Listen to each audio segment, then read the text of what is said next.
Assalamualaikum warahmatullahi wabarakatuh. Minal aizin wal faizin, mohon maaf lahir dan batin.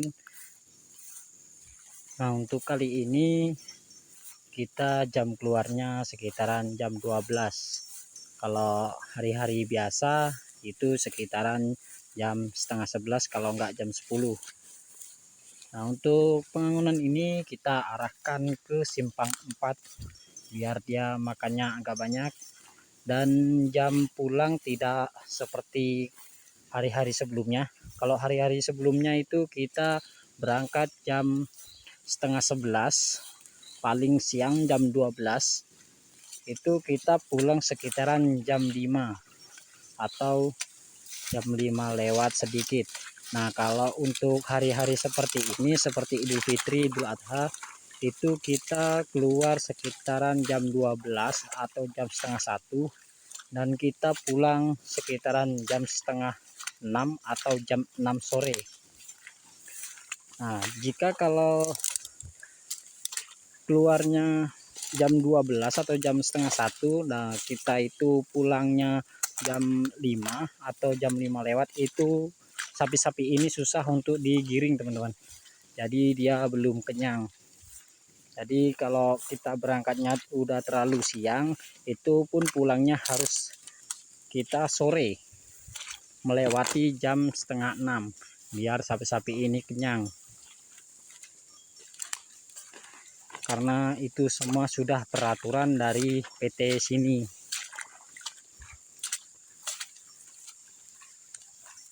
Nah, untuk hari-hari seperti ini itu ada bonusannya di tempat kami ya, teman-teman. Jadi perharinya itu sekitaran 20 sampai 30 ribu, bahkan lebih, teman-teman.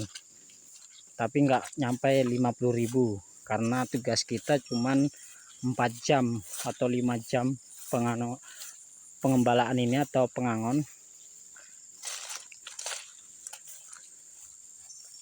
Jadi kita dapatnya segitu. Jika lebaran sudah selesai, nah bonusan itu sudah tidak berlaku lagi ya, teman-teman. Jadi kalau bonusan itu tambahan lah istilahnya. Nah, itu keluarnya di saat Idul Fitri pertama sampai ketiga ya, teman-teman. Itu untuk bonusan. Karena yang kerja lain seperti di sawit, langsir sawit, brondol buah sawit, itu ada liburnya selama 4 hari, teman-teman. Jadi kalau pengangon sapi ini atau penggembala, kita nggak ada liburnya. Jadi diberikan tambahan dari PT sebesar 40 ribu kalau di tempat kami. Kalau di tempat kalian saya tidak tahu. Nah, untuk sapi-sapi ini kalau keluar jam setengah 1 seperti ini ya, teman-teman. Dia jalan, dia mencari rumput yang tebal. Nanti kalau dia sudah mendapatkan, dia tidak mau pergi lagi, tetap di sini.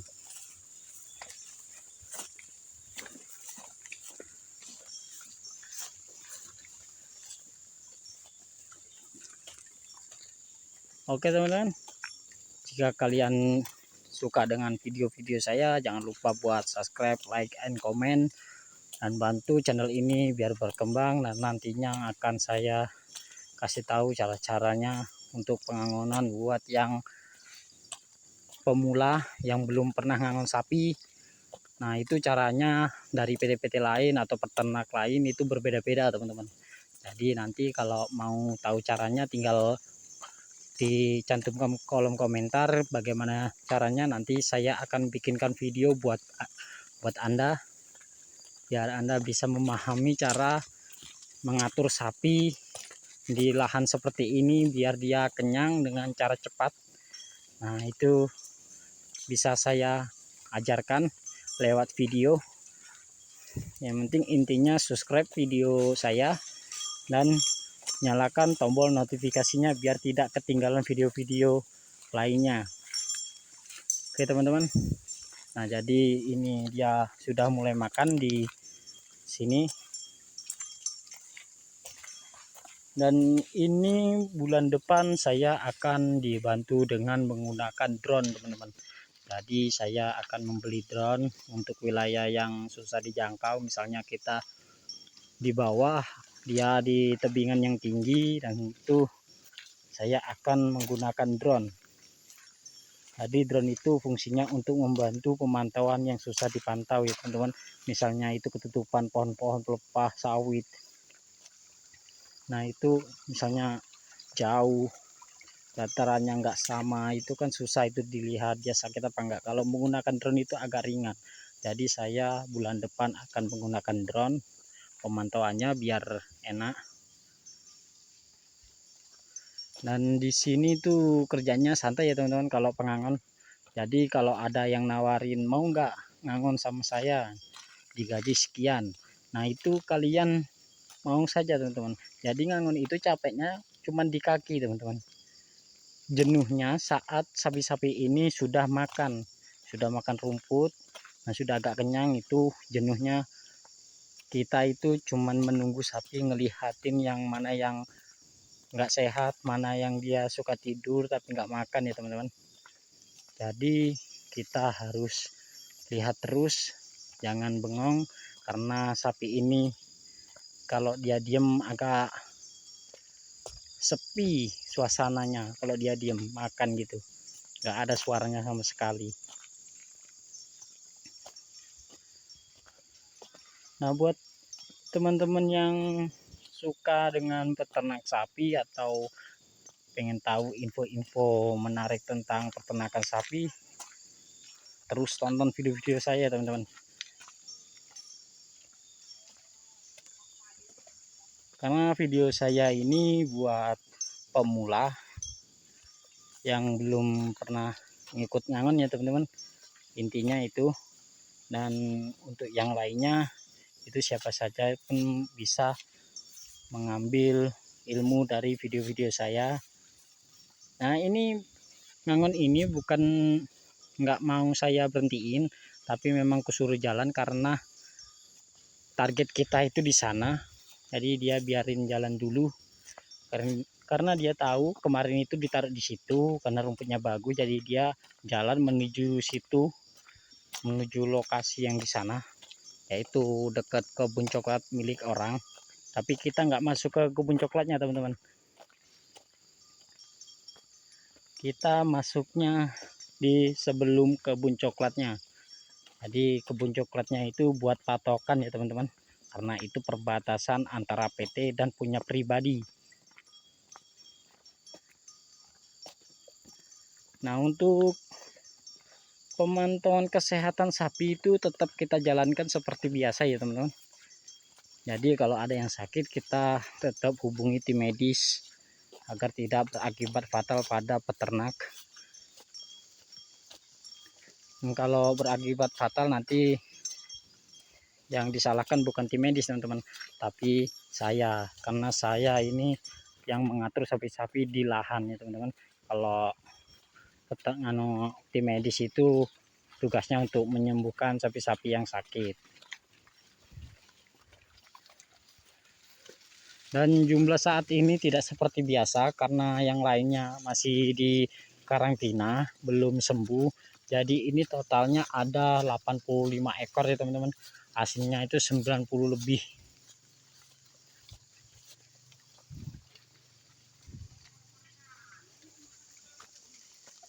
Oke teman-teman, video ini akan saya lanjutkan di nanti sore ya teman-teman, karena sapi-sapi ini terus berjalan. Nah ini teman-teman, jadi tadi itu dia lari teman-teman, jadi cepat sampai di lokasi yang kita tuju.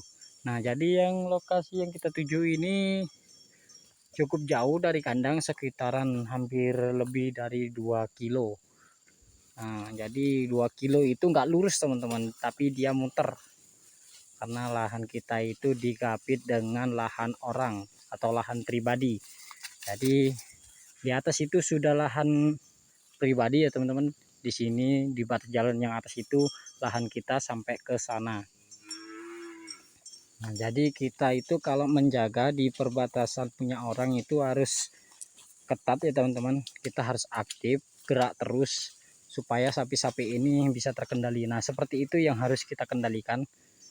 Nah seperti yang di atas itu Kalau tidak kita kendalikan, nanti dia bisa masuk ke lahan orang dan dia lari, teman-teman. Karena dia belum masuk, jadi dia penasaran. Nah, lari, nanti kita sendiri yang susah untuk mengontrol dia atau mengendalikan dia, karena dia belum pernah masuk ke lahan orang. Jadi rumput-rumput itu banyak rumput yang baru-baru, yang masih muda-muda ya teman-teman. Jadi dia berlarian, nggak tahu arahnya, jadi bisa mengakibatkan berpencar dan hilang, teman-teman. Jadi kita harus ekstra mantau kalau ada di kebun orang. Kalau di PT sendiri kayak gini dia nggak mau, teman-teman, dia udah hafal. Jadi kalau di kebun orang dia suka dengan tempatnya atau penasaran, jadi dia berlarian.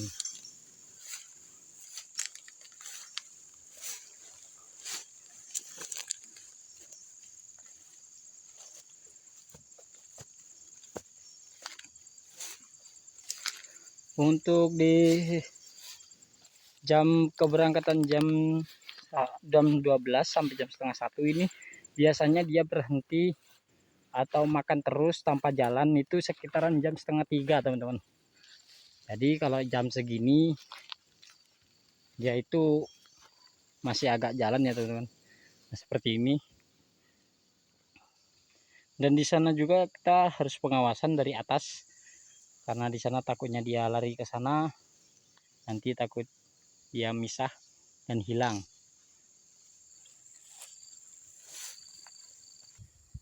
Oke teman-teman, jadi ini tempatnya, perbatasannya ini, jalan ini.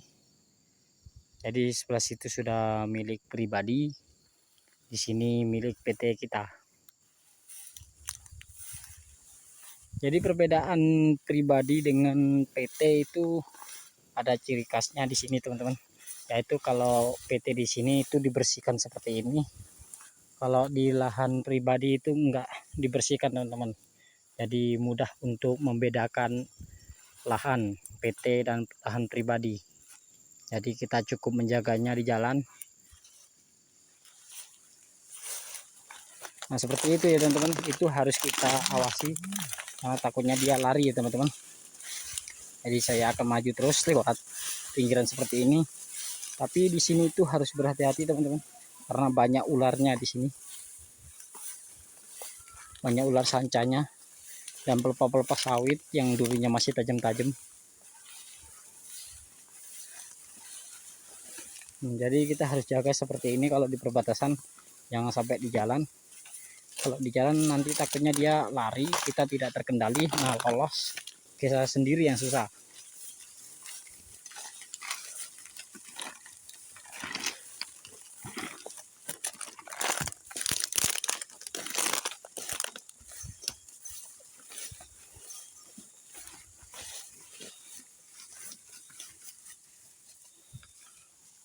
Oke teman-teman, jadi saat ini sapi suka jalan terus. Video ini saya akhiri sampai di sini, dan simak video ini dan ambil pelajaran dari video ini supaya kalian tahu bagaimana cara pengendalian dan cara pengembala atau mengangon sapi dari video-video saya ya, supaya dapat ilmu. Dan saya akhiri, wabillahi taufiq wal hidayah. Wassalamualaikum warahmatullahi wabarakatuh. Selamat